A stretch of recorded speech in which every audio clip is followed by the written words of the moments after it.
Kapolri bicara peluang Baradae kembali jadi Brimob dan keluarga minta Eliezer berdinasti Manado. Kapolri bicara peluang Baradae kembali jadi Brimob dan keluarga minta Eliezer berdinasti Manado. Vonis 1 tahun 6 bulan penjara bagi Barada Richard Eliezer Pudihang Lumiu alias Baradae telah inkrah atau berkekuatan hukum tetap.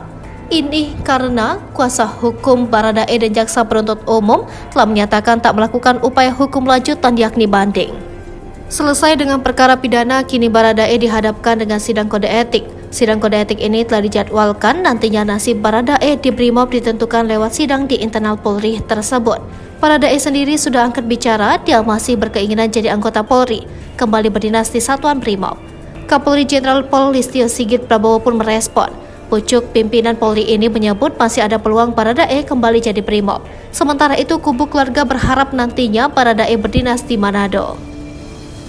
Kapolri Jenderal Pol Listio Sigit Prabowo buka suara soal vonis pidana 1 tahun 6 bulan terhadap Richard Eliezer atas kasus tewasnya Yosua Huta Barat alias Brigadir J. Terkait putusan itu, Kapolri menyatakan kalau Baradae masih memiliki peluang untuk bisa kembali menjadi anggota Brimob Polri sebagaimana keinginan dari yang bersangkutan.